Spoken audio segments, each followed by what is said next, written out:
व्यवस्था की बहुत सारी बातों को जानने का मौका मिलेगा।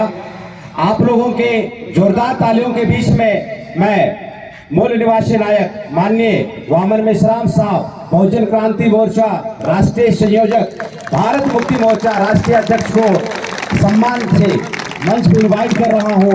वे विषय पे अपनी बातों की अध्यक्षता रखें।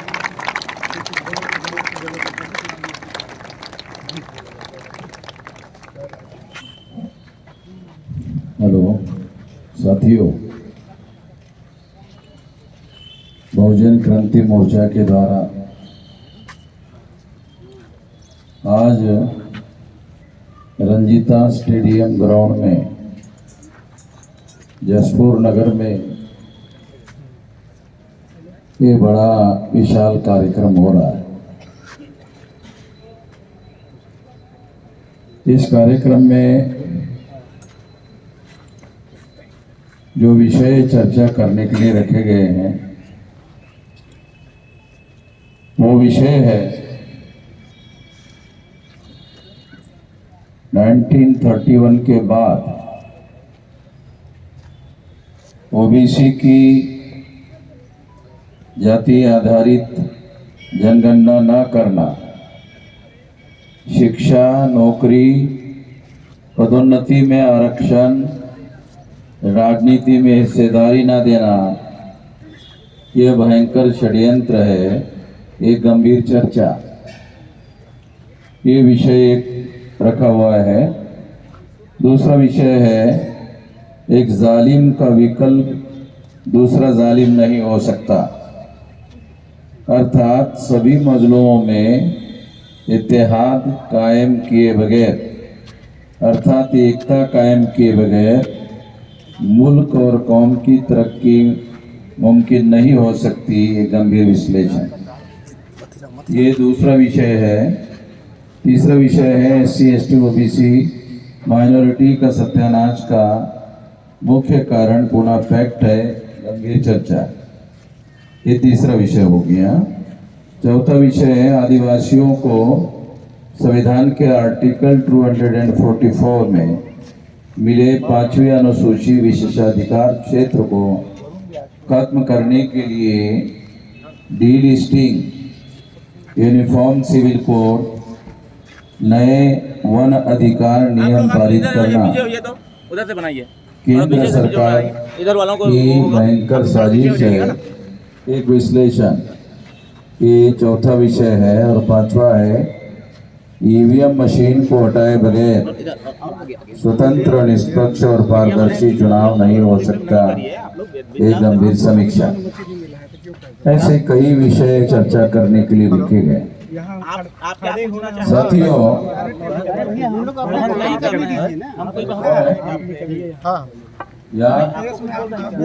यहाँ से हट जाओ, यहाँ से बात करो, बात नहीं करना। तो मैं अपने DVF के लोगों को यहाँ से आपको हटाने के लिए बोलना पड़ेगा। साथियों,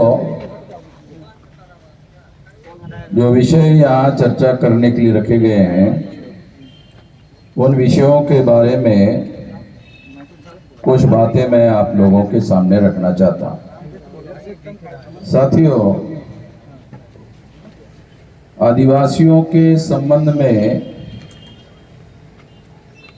हमारे रेखवाल साहब, जो राष्ट्रीय आदिवासी एकता परिषद के राष्ट्रीय अध्यक्ष है, उन्होंने काफी विस्तार से आप लोगों के सामने बातें रखी। मैं इस संबंध में ज्यादा बोलने की आवश्यकता नहीं है। केवल एक बात कहना चाहता हूं जो सही तरीके से आप लोगों को बात समझ में आ जाए। वो सही तरीके की बात क्या है? वो सही तरीके की बात ये है, तमाम लोग ऐसा कहते हैं कि आदिवासियों ने धर्म परिवर्तन करके कोई अलग धर्म जो है वो चुन लिया है, ऐसा बोलते। तो ये ठीक से समझना होगा कि आदिवासियों के रेफरेंस में हम ये कह सकते हैं कि आदिवासियों का कोई धर्म नहीं है। जब उसका कोई धर्म नहीं है तो उन्होंने अपना पुराना धर्म छोड़कर नया धर्म स्वीकार किया, धर्म परिवर्तन किया। ऐसा हम लोग धर्म परिवर्तन का मामला उसके साथ नहीं जोड़ सकते। या आदिवासियों ने धर्म परिवर्तन किया, ऐसा नहीं कह सकते। आदिवासियों का अगर कोई धर्म होता तो हम कह सकते कि इन्होंने धर्म परिवर्तन किया। हम ऐसा कह सकते हैं कि उन्होंने कोई धर्म स्वीकार किया। धर्म परिवर्तन करना और धर्म स्वीकार करना, जिसका कोई धर्म नहीं है, अगर वो कोई धर्म और कबूल करते हैं तो कह सकते हैं कि वो धर्म को स्वीकार कर रहे हैं, क्योंकि उनका तो कोई धर्म है नहीं। तो ये बहुत सारे लोगों के अंदर ये भ्रांति है, और बहुत सारे लोग ये भ्रांति का प्रचार प्रसार करते रहते हैं। ये भी हम लोगों को ठीक से जानना समझना बहुत ज्यादा जरूरी है। तो ये एक बात मैंने आपके सामने कही। दूसरी बात मैं आप लोगों को कहना चाहता हूं कि देश में जो आदिवासी लोग हैं, वो आदिवासी लोग जो हजारों सालों से इस देश में निवास कर रहे हैं, उन लोगों के साथ में अन्याय और अत्याचार आजादी मिलने के बाद बहुत बड़े पैमाने पर बढ़ा।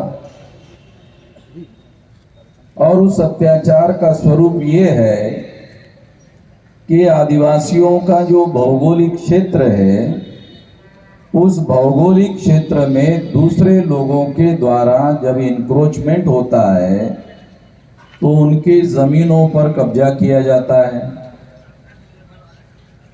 उनके भौगोलिक क्षेत्र पर कब्जा किया जाता है। उनको संविधान के द्वारा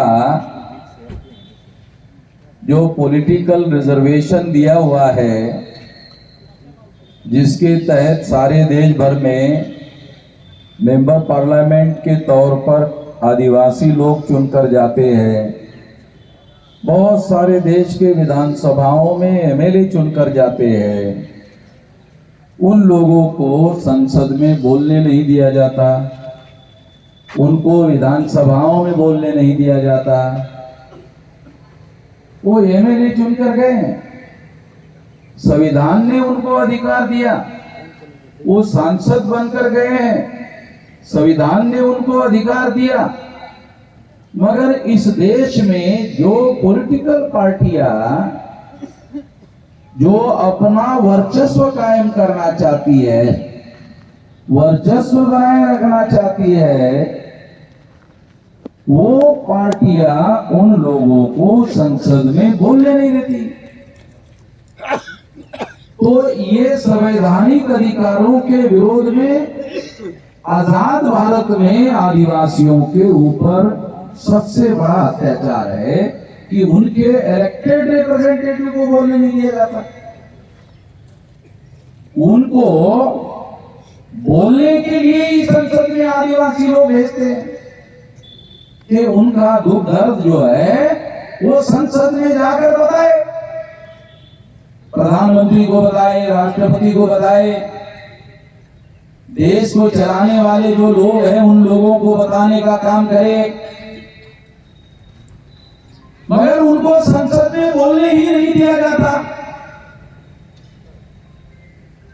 तो ये एक बहुत बड़ा अत्याचार है जो आदिवासियों के ऊपर किया जाता है, किया जा रहा है।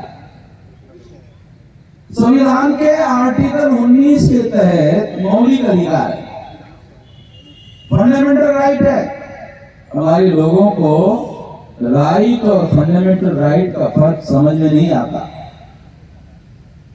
हमारे लोगों को ज्यादा जानकारी नहीं है कि संवैधानिक अधिकार में और मौलिक और फंडामेंटल राइट में क्या अंतर है।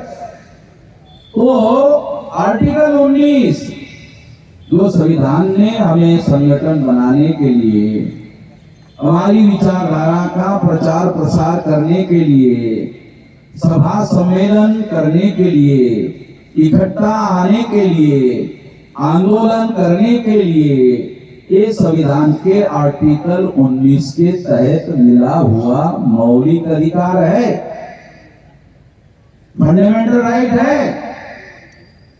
और ये फंडामेंटल राइट के तहत मिला हुआ अधिकार होने के बावजूद भी और शांतिपूर्ण तरीके से कार्यक्रम करने के लिए अनुमति संविधान ने देने के बावजूद भी स्थानीय पुलिस के लोगों के द्वारा एक कार्यक्रम करने के लिए अनुमति नहीं दी गई। पुलिस के पास ऐसा कोई पावर नहीं। आर्टिकल 19 के विरोध में जाकर जो हमारा फंडामेंटल राइट है वो डिनाय करने का पुलिस के पास कोई पावर नहीं। हम कोई हिंसा करने के लिए यहाँ इकट्ठा नहीं हो रहे, हथियार लेकर इकट्ठा नहीं हो रहे हैं। शांतिपूर्ण तरीके से सारे देश भर में मैं कार्यक्रम करता हूं। हरियाणा की सरकार ने मुझे कार्यक्रम करने के लिए अनुमति नहीं दिया था। हरियाणा में भाजपा की सरकार थी, तो भाजपा को बनाने का काम आरएसएस के लोगों ने किया। तो आरएसएस का हेडक्वार्टर नागपुर में था, तो नागपुर में आरएसएस के हेडक्वार्टर के ऊपर 4.5 लाख लोगों का मैं मोर्चा लेकर गया। ये हमारा संवैधानिक अधिकार है, तुम्हारे बाप का राज नहीं है, तुम्हारा कोई निजी अधिकार नहीं है। ये संविधान का दिया हुआ अधिकार है और हम कह सकते हैं हमारे बाप का दिया हुआ है। ये किसी के बाप का दिया हुआ अधिकार नहीं है। तो जब ये बात हरियाणा की सरकार ने डिनाई किया तो हमने जो आरएसएस के पैदा किए भाजपा के लोग हैं, तो आरएसएस के हेडक्वार्टर नागपुर में 4.5 लाख लोगों का मोर्चा लेकर गया। जब 4.5 लाख लोगों का मोर्चा लेकर गया तो पुलिस कमिश्नर मेरे पास आया। मुझे पुलिस कमिश्नर के पास नहीं जाना पड़ा, पुलिस कमिश्नर ही मेरे पास आया। और पुलिस कमिश्नर ने मुझे ये कहा कि आपके लोग हमारी बात नहीं सुन रहे। पुलिस कमिश्नर ने मुझे कहा कि आपके लोग हम पुलिस वालों की बात नहीं सुन रहे। तो मैंने पुलिस कमिश्नर को कहा, आपकी सुनने के लिए मैंने लोगों को तैयार किया क्या? मेरी सुनने के लिए तैयार किया, आपकी सुनने के लिए नहीं तैयार किया। आपका भ्रम हो गया कमिश्नर साहब, आपका भ्रम हो गया। हमने ये आंदोलन 32 राज्यों में और 567 जिलों में 4000 से ज्यादा तहसीलों में 22,000 से ज्यादा ब्लॉक में और 1.5 लाख से ज्यादा गांवों में फैला हुआ है। और 2030 तक ये 6 लाख गांवों में हम लोग पहुंचा देंगे। और फिर 6 लाख गांव का आंदोलन होगा, राष्ट्रव्यापी आंदोलन होगा। जैसे गांधी जी ने अंग्रेजों को भगाने का आंदोलन चलाया था ना, अंग्रेज अन्याय करते थे तो अंग्रेजों के विरोध में गांधी जी ने सारे देश को तैयार किया था तो फिर अंग्रेजों ने, गांधी जी ने अंग्रेजों के विरोध में चले जाओ का आंदोलन चलाया था, या चले जाओ। तो हम लोग सारे देश भर में 6 लाख गांव का आंदोलन, ज्यादा नहीं, 2030 तक खड़ा हो जाएगा, तो ज्यादा दूर नहीं है, 2030 चल रहा है। 18 साल 3-4 महीने की मेरी उम्र थी, अभी मेरी उम्र 66 साल की है। 48 साल से इतना विशाल आंदोलन खड़ा किया, और इतना विशाल आंदोलन, विशाल संगठन खड़ा किया। अब केवल 7-8 साल की बात है, 2030 तक 6 लाख गांव में पहुंच जाएगा, और 6 लाख गांव का आंदोलन होगा। कानून और संविधान के दायरे में रहकर, संविधान ने हमें अधिकार दिया है। भाजपा वाले हमको अधिकार नहीं दे रहे, कांग्रेस वाले हमको अधिकार नहीं दे रहे, वो लोग हमको अधिकार नहीं दे रहे, संविधान ने हमें अधिकार दिया। अब अपनी संगठित शक्ति का निर्माण करेंगे, और संगठित शक्ति का निर्माण करके जो संविधान ने हमें अधिकार दिए हैं, वो सारे के सारे हम लेंगे, अपने बलबूते पर, अपने संगठन की शक्ति के आधार पर पूरा ले लेंगे। ज्यादा समय नहीं, अभी 2030 तक।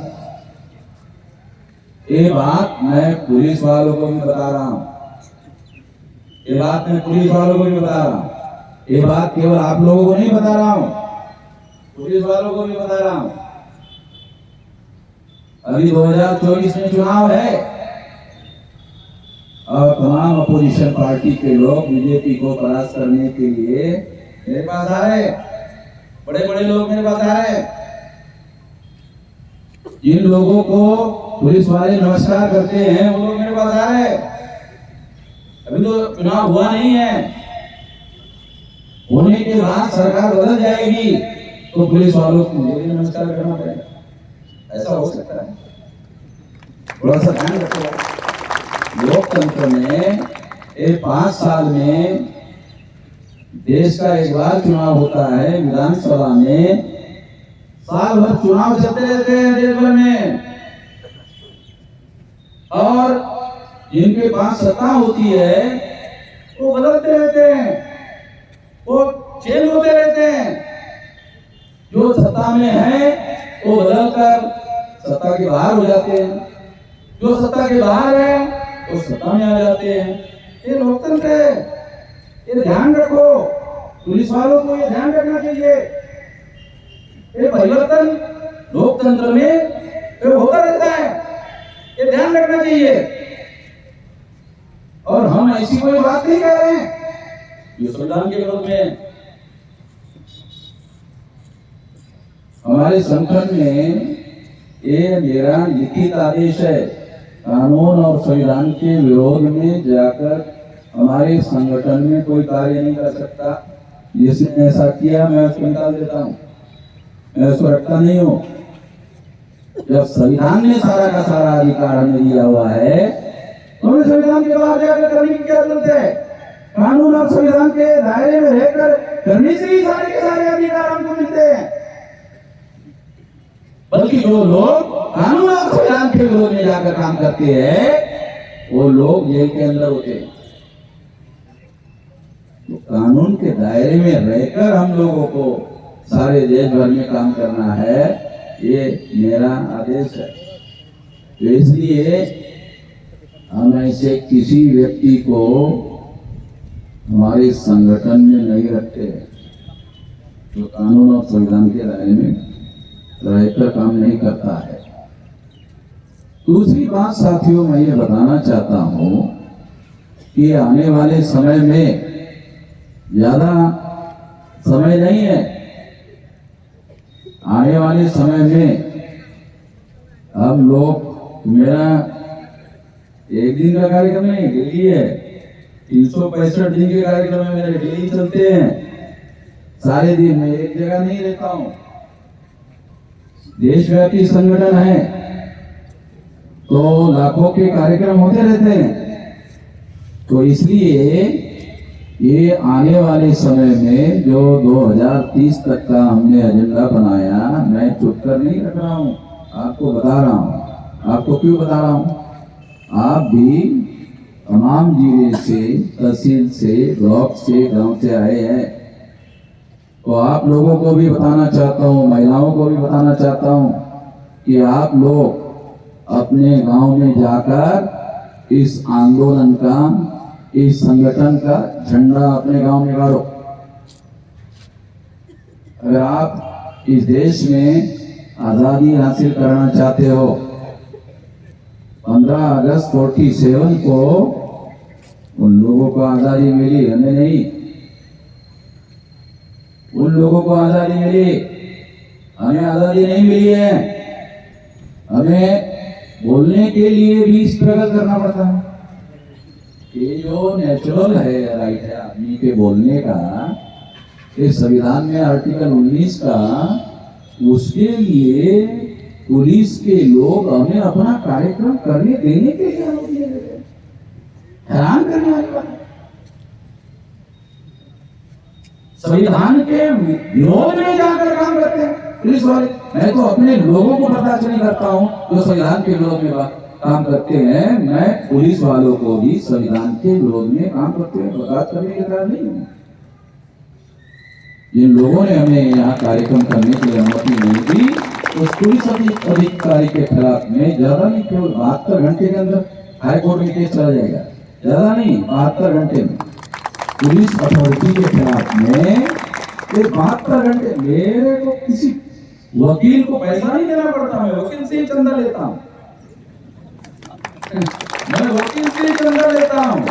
ये वकीलों को हाईकोर्ट, सुप्रीम कोर्ट में मेरी केसेस लड़ने के लिए, मेरे को मुफ्त में लड़ने के लिए पूरा तैयार है, क्योंकि उसको मालूम है कि मैं, जो हमारा वकीलों का भी ऑल इंडिया का संगठन है, वकीलों का भी ऑल इंडिया का संगठन है, तो मुझे पैसा वकीलों को नहीं देना पड़ता है। वकीलों को मैं टारगेट देता हूं कि आंदोलन के लिए इतना पैसा इकट्ठा करके दो, वकीलों से भी मैं लेता हूं। क्यों? मैं टाटा बिरला अंबानी से थोड़ी लेता हूं। जो लोग टाटा बिरला अंबानी से लेते हैं वो उनके गुलाम होंगे। हम अपने लोगों की लड़ाई लड़ रहे हैं तो अपने लोगों से चंदा लेकर लड़ाई लड़ते हैं। अपने लोगों की लड़ाई अपने लोगों से चंदा लेकर लड़ते हैं। इसलिए हम लोगों की बात करते हैं, इसलिए हम अपने लोगों के लड़ाई के लिए मैदान में लेते हैं और किसी की नहीं सुनते, किसी की भी नहीं सुनते। आप लोगों को याद होगा कि अभी मैं आपके छत्तीसगढ़ में जगदलपुर गया था। जगदलपुर से आया तो जगदलपुर गया था तो देश के प्रधानमंत्री को भी डर लगता है। हमारा कार्यक्रम घोषित हुआ और आरएसएस भाजपा के लोगों को मालूम हुआ कि मैं वहां आ रहा हूं, तो नरेंद्र मोदी को कहा कि वामन मेश्राम को हम नहीं रोक लगा सकते, तुम आओ।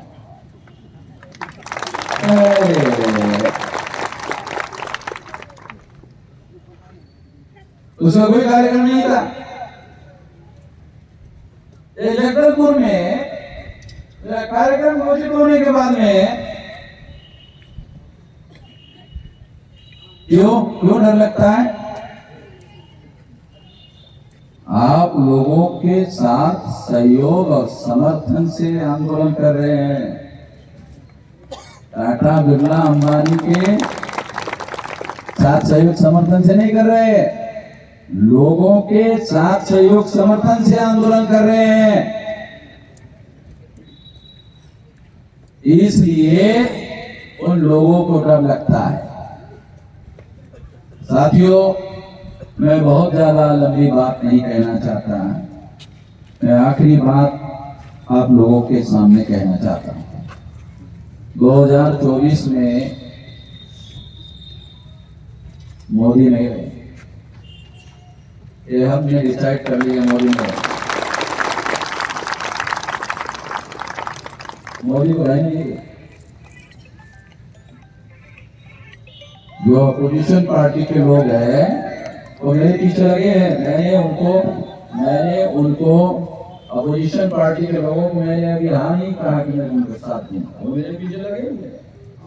मैंने हाँ नहीं कहा, मगर आपको कह रहा हूं 2024 में मोदी को रहने नहीं दें।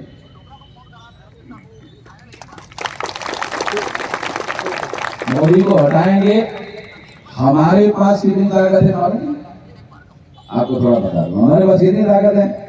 आपको बता देता हूं, अगर हम लोग चुनाव लड़े तो हमारा एक भी मेंबर पार्लियामेंट चुनकर नहीं आ सकता।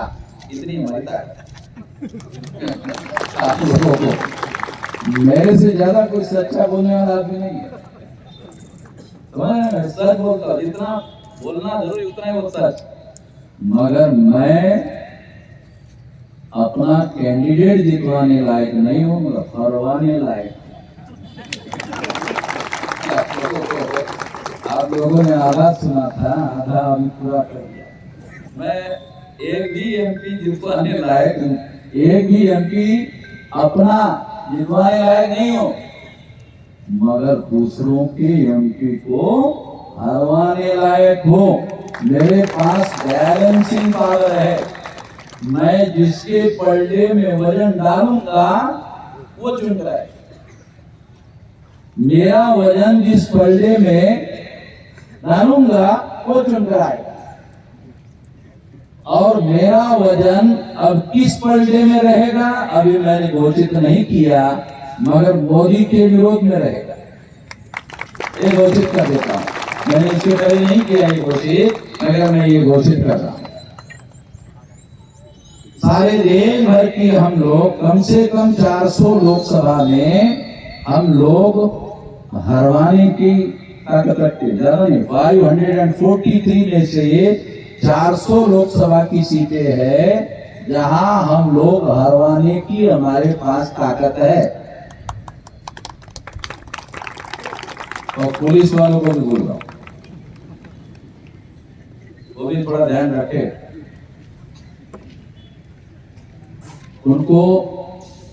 उनको भविष्य में हमें नमस्कार करते वक्त शर्मिंदा ना होना पड़े। शर्मिंदा होना पड़ेगा। मैं उनको बचाने की कोशिश कर रहा हूं।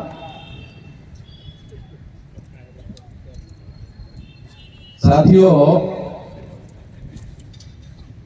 2030 तक का मैंने आपको अल्टीमेटम दिया, तो आपको दोबारा ये बात कहकर समझाना चाहता हूं कि आप लोग अपने गांव में जाओ और अपने गांव में वापस जाने के बाद ये जो आंदोलन हम खड़ा कर रहे हैं उसका यूनिट, संगठन का यूनिट खड़ा करो और अपने आसपास के गांव, पड़ोस के गांवों को जाकर के इस संगठन का प्रचार प्रसार करो। अपने पैसे से करो, क्योंकि हमको टाटा, बिरला, अंबानी से पैसा नहीं लेना है। अपनी बुद्धि, पैसा अपना, हुनर अपना, समय अपना, मेहनत अपनी, 5 साधन हमारे पास है। 5 साधन। बुद्धि अपनी, पैसा अपना, हुनर अपना, समय अपना और मेहनत अपनी। एक 5 साधन हमारे 5 साधन हैं। छोटे छोटे साधन बड़े पैमाने पर यूज करो। छोटे छोटे साधन बड़े पैमाने पर यूज करो। टाटा, बिरला, अंबानी के पास करोड़ रुपया होंगे, हमारे पास करोड़ों लोग हैं। एक हमारा आदमी 1 रुपया खर्चा करे तो सारे देश भर में करोड़ों रुपया खर्चा होता है।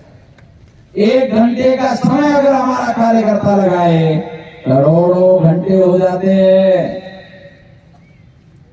तो हमारी जो संख्या है, ये संख्या बल, जिसका उपयोग काशीराम जी ने उत्तर प्रदेश में करके दिखाया। आप लोगों को याद होगा, उत्तर प्रदेश में काशीराम जी ने इसे करके दिखाया।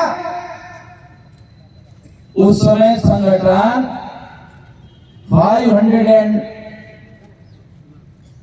67 जिलों में फैला हुआ नहीं था। 13 स्टेट में 140 जिलों में फैला हुआ था काशीराम जी के समय में। अभी ये संगठन 32 स्टेट में 567 जिलों में फैला हुआ है और बहुत जल्दी ये 6 लाख गांव का विशाल संगठन हो जाएगा और 6 लाख गांव से हम लोग सड़कों पर उतरेंगे, 6 लाख गांव पर रास्ते पर उतरेंगे। कानून और संविधान के दायरे में रहकर शांतिपूर्ण तरीके से आंदोलन चलाएंगे। जो लोग हमारे संवैधानिक अधिकार रोकने की कोशिश कर रहे हैं वो हम लोग खत्म कर देंगे, वो ताकत हम खत्म कर देंगे। ज्यादा समय नहीं। और ये बात मैं पब्लिकली बोल रहा हूं, ये मैं रिकॉर्ड में बोल रहा हूं और मैं रिकॉर्ड में आप लोगों को वादा करता हूं। मैं कोई सरकारी आदमी नहीं हूं, वादा करे और छोड़े। मैं संगठन का आदमी हूं और संगठन का वादा बोल रहा हूं, सरकार का नहीं, संगठन का वादा बोल रहा हूं। तो हम संगठित शक्ति का परिवर्तन करने के लिए उपयोग और प्रयोग करेंगे। जो संविधान के आर्टिकल 19 के तहत हम लोगों को अधिकार मिला है और आप लोगों को अनुरोध करता हूं गांव में जाकर इस संगठन शक्ति को अपने गांव में इसका झंडा गाड़ दो, तो आने वाले समय में जो चाहते वो हो जाएगा। आपको जो चाहिए हो जाएगा, अपने संगठन के बलबूते पर हो जाएगा। किसी को मांगने की जरूरत नहीं है। मैं बिल्कुल मांगने के पक्ष में नहीं हूं, मैं मांगने का आदी नहीं हूं। मांगने वालों को भिखारी कहा जाता है। हम लोग भिखारी नहीं हैं, मालिक है इस देश के और मालिक होकर साबित करेंगे। तो मांग कर नहीं, संगठित शक्ति के बल पर हासिल करेंगे और वो संगठित शक्ति बहुत जल्दी हम लोग स्थापित करेंगे और उसके बलबूते पर ये सारी चीजें हासिल करेंगे। इस अभियान में, इस आंदोलन में आप सभी लोग हमारा साथ सहयोग करोगे, इस आशा और विश्वास के साथ आपने मेरी बात ध्यान से सुनी, इसके लिए आभार, धन्यवाद।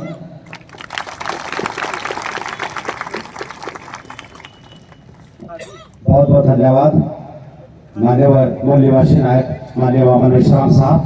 साथियों, आज हमारे बहुजन क्रांति मोर्चा सरगुजा संभाग यूनिट के माध्यम से हमारे मूल निवासी नायक वामन मेश्राम साहब को 1 लाख रुपए की चेक निधि अमाउंट के रूप में दिया जा रहा है और हमारे जो साथी हैं वो साहब को यह निधि प्रदान करने में सहयोग करें। और साथियों, जो भी साथी आंदोलन निधि इस